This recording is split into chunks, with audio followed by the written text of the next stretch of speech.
Graça e paz. Aqui quem está falando é o pastor André.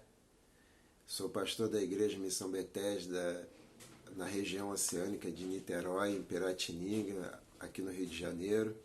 Quero trazer um esclarecimento a respeito de uma postagem de um irmão ou uma pessoa em Cristo, cristã evangélica, que fez uma postagem na internet relacionado ao dízimo, aonde uma ovelha chegou até o pastor e falou que essa ovelha estava passando assim por dificuldade e que ela poderia ficar com o dízimo. E o pastor: não, você pode ficar com o dízimo porque você está passando por esse momento de quarentena e você não precisa ofertar ou entregar o seu dízimo ao Senhor.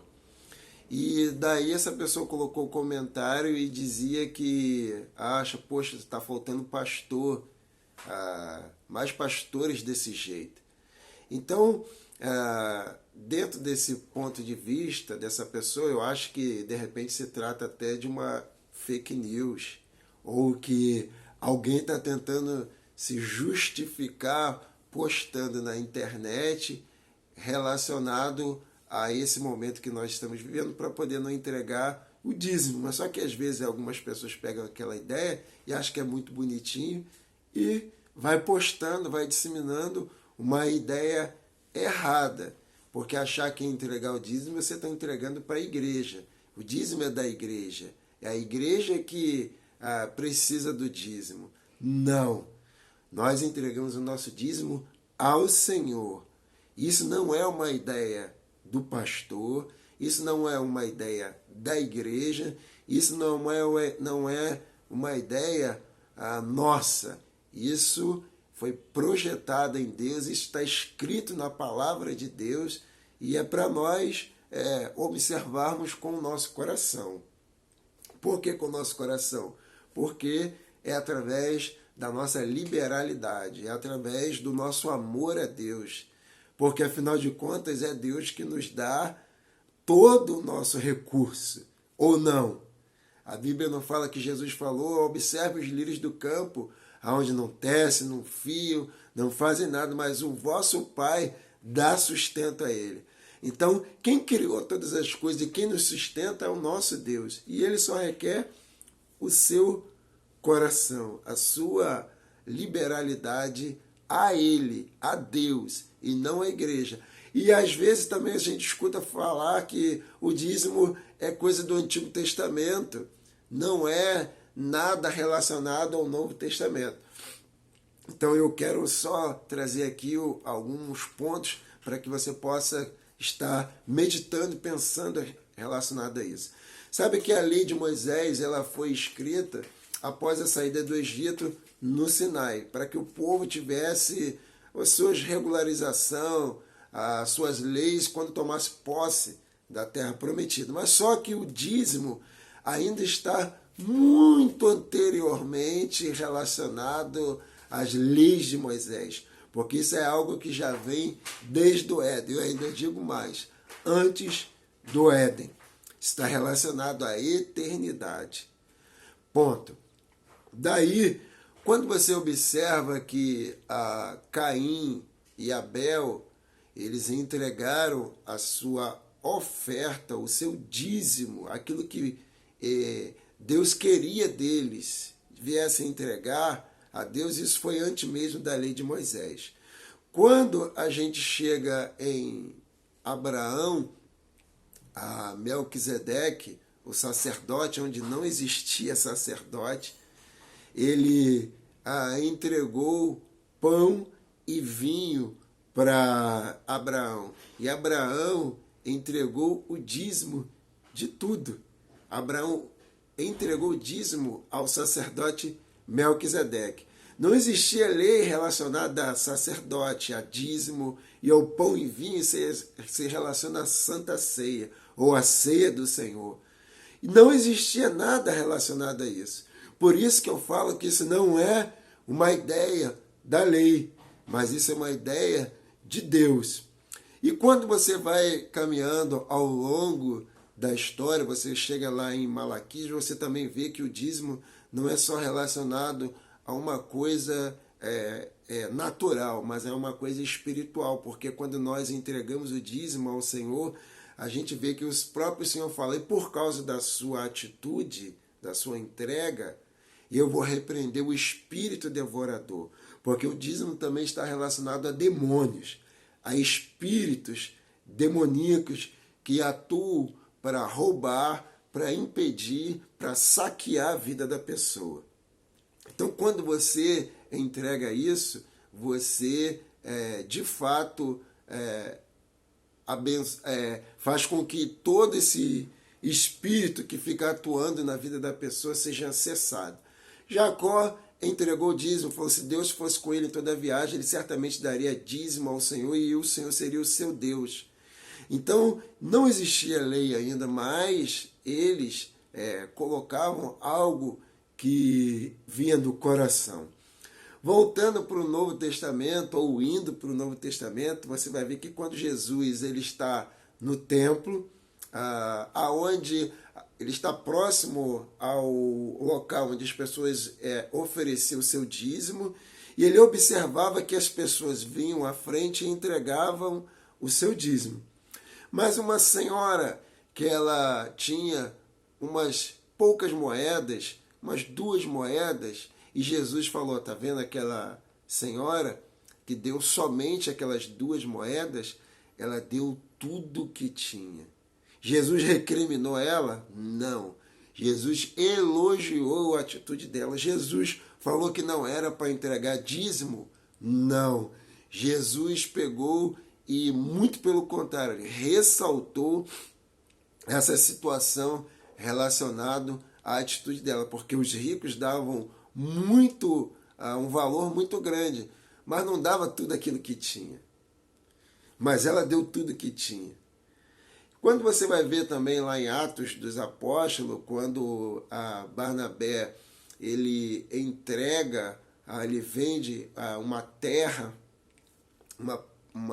um terreno, e aquele valor daquele terreno ele deposita nos pés dos apóstolos, e os apóstolos pegavam aqueles recursos e administravam eles da forma que eles achavam necessária.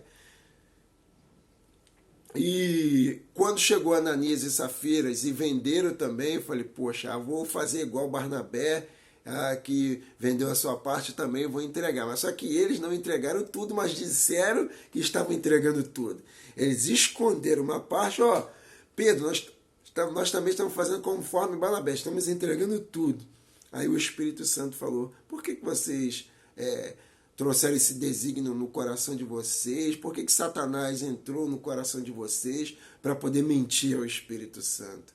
Porque se você tivesse guardado ou falasse que vendesse por tal, e tivesse, eu vendi por tal, guardei tal, e agora estou ofertando essa parte. Se tivesse feito isso, não teria problema nenhum. Mas só que vocês falaram que vocês venderam o terreno de vocês, estão entregando tudo. Aí eles caiu morto daqui a pouco caiu morto a sua esposa. E daí quando você vai ver nas cartas pastorais de Paulo, Paulo falou, ele orientava, as igrejas que quando ele chegasse, se não me engano, a igreja de Corinto, quando ele chegasse para receber aquelas ofertas, aqueles valores que estavam entregando, para eles viessem já fazer de forma antecipada. Ele falou, já fazem a coleta de forma antecipada. No primeiro dia da semana, qual é o primeiro dia da semana? No domingo. E ele falou que também era para pegar os valores de acordo com as possibilidades de cada um. Ou seja, porcentagem. Se eu ganho muito, eu vou dar muito. Se eu ganho pouco, eu vou dar pouco. Isso é porcentagem. A gente vai ver isso também, na igreja de Corinto, aonde ele vai estar falando a respeito dessa questão. E é interessante que ele traz esse argumento. Então, quando alguém diz que Jesus não precisava de dinheiro, que Judas ele era aquela pessoa que guardava todo o recurso que eles recebiam. As pessoas abençoavam o ministério de Jesus. O que eles tinham, as pessoas entregavam ao ministério de Jesus. Então o dízimo e a oferta e a entrega ao Senhor, ela é algo espiritual, ela antecede a lei, ela é uma manifestação do coração.